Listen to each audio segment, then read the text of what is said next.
అందరికీ నమస్కారం. భక్తి శ్రవణం టీవీకి స్వాగతం. మనకు గల శక్తిని బట్టి మనల్ని మనం అంచనా వేసుకుంటాం. అవునా? మనం చేసే పనుల బట్టి ఇతరులు మనల్ని అంచనా వేస్తారు. జీవితంలో స్వేచ్ఛ అనేది ఎవరో ఇస్తే వచ్చేది కాదు, అలాగే ఎవరో బంధిస్తే పోయేది కాదు. నీ తలరాతను ఎప్పుడూ నిందించకు. ఒక కష్టం నిన్ను బాధిస్తే 100 సంతోషాలు నీ కోసమే ఎదురు చూస్తూ ఉంటాయి, నువ్వు నమ్మగలిగితే. ఇదే నిజం. విశ్వాసంతో ఉండండి. అష్ట కష్టాలు, ఆపదలు, బాధలు ఇవన్నీ లేని జీవితం ఏదైనా ఉందా? ప్రతి జీవితంలోనూ ఉంటాయి, అవునా? అయితే నాకు ఒక విషయం చెప్పండి. ఒకవేళ నౌకలన్నీ కెరటాలకు భయపడి కూర్చుంటే తీరాన్ని దాటడం ఎలా అవుతుంది? ఎప్పుడైనా ఒక చిన్న చీమను చూడండి. ఆకారంలో చిన్నదే అయినప్పటికీ అది చెప్పే పాఠం మాత్రం ఎంతో గొప్పది. కానీ మనం నేర్చుకోలేము, అవునా? ఏదైనా చీమని పరిశీలించండి. అది ఆహారాన్ని వెతుక్కుంటూ బయటకు వస్తుంది. ఒక చిన్న గింజను చూసుకుంటుంది. ఎందుకంటే పెద్ద గింజ అయితే అది ఎత్తలేదు కాబట్టి. అది ఆ గింజను తీసుకొని బయలుదేరుతుంది. గోడ ఎక్కే ప్రయత్నం చేస్తుంది, జారి పడుతుంది. గింజ వెళ్ళి ఇంకెక్కడో పడుతుంది. మళ్ళీ వెళ్ళి దాన్ని ముందర కాళ్ళ మధ్యలో పెట్టుకుంటుంది. మళ్ళీ బయలుదేరుతుంది, పడుతుంది, లేస్తుంది, లేస్తుంది, పడుతుంది. చివరికి దాన్ని పుట్టలోకి పెట్టి మళ్ళీ బయలుదేరుతుంది. ఆహారం కోసం నిరంతరం శ్రమిస్తూనే ఉంటుంది, కానీ ఓటమిని మాత్రం ఎప్పటికీ ఒప్పుకోదు. మనం నేర్చుకోవాల్సింది కూడా ఈ పాఠమేగా. నిరంతరం శ్రమిస్తూ నిర్భయంగా కర్మని ఆచరించటం. ఇక ఇదే విజయానికి వేసే వంతెన.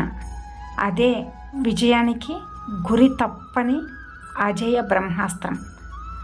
మోసం చేసిన వాడిది ఎంత తప్పు ఉందో మోసపోయిన వాడిది కూడా అంతే తప్పు ఉంటుంది. ఎందుకంటే నమ్మితేనే కదా మోసం చేసేది. చీకట్లో నీ నీడ కూడా నిన్ను భయపెడుతుంది. అందుకే నీ నీడను కూడా నువ్వు నమ్మకు. మిమ్మల్ని మాత్రమే మీరు నమ్ముకోండి. అర్థమైందనుకుంటా. జాగ్రత్తగా ఉండండి. చేసిన మేలును అవసరం తీరగానే మర్చిపోవడం ఈ మనుషులకి వెన్నతో పెట్టిన విద్య కాదంటారా? ఒక వ్యక్తి తనకు తానుగా పొందగలిగే శక్తి ఉన్నా కూడా దానికోసం భగవంతుణ్ణి ప్రార్థించటం మూర్ఖత్వం. 25 వయసులో ఉండే అందం, అలాగే ఓపిక 60 ఏళ్ళు దాటాక ఉండవు. అలాగే 60 ఏళ్ల వయసులో ఉండే అవగాహన, ఆలోచన 25 వయసుకు ఉండవు.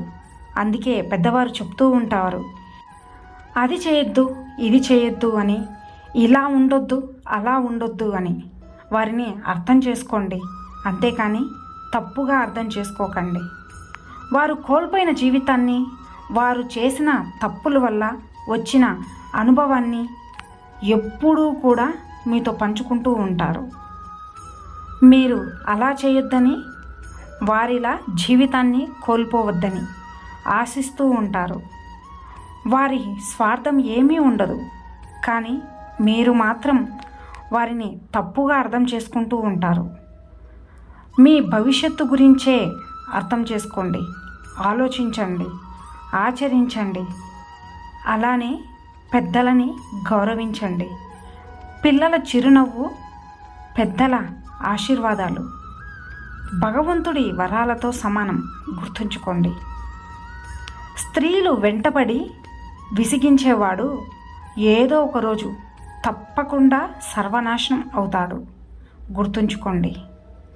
పరిగెత్తే చోట పరిగెత్తాలి, నడవాల్సిన చోట నడవాలి.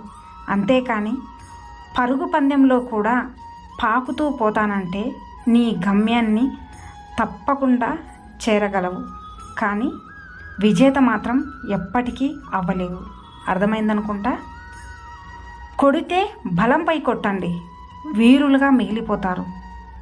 బలహీనతపై కొట్టేవాడు ఎప్పటికీ కూడా పిరికివారిగానే ఉండిపోతారు. అడవికి పోయిన రాముడు రాజే. ఉన్నతమైన వ్యక్తిత్వం ఉన్నవారికి గెలుపుతో సంబంధం లేదు, అలాగే రాజ్యంతో పని లేదు. ఉన్నంతకాలం ఒంటరిగా ఉన్నా కూడా వాడు రాజే కాదంటారా? ఈ లోకం తీరు ఎలా ఉంది అంటే, కింద పడితే పట్టించుకోరు, పైకి ఎదిగితే జీర్ణించుకోలేరు. ఏ మనిషికైనా మనం విలువ ఇవ్వగలం, కానీ విలువను తేలేము. అది ఎవరికి వారే సంపాదించుకోవాలి. జీవితంలో ప్రతి బాధ ఒక కొత్త పాఠాన్ని నేర్పుతుంది. ఇక ప్రతి పాఠం ఒక వ్యక్తిని తప్పకుండా మారుస్తుంది. మనుషులకి కోపం రావడం మానవ సహజం. అయితే ఆ కోపాన్ని ఎప్పుడు, ఎక్కడ, ఎవరి మీద ప్రదర్శించాలో తెలుసుకోవటమే విజ్ఞత.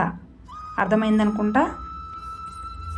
ఒక స్త్రీ నిన్ను నిజంగా ప్రేమిస్తే తన యొక్క మనసు మొత్తం నీకే ఇచ్చేస్తుంది.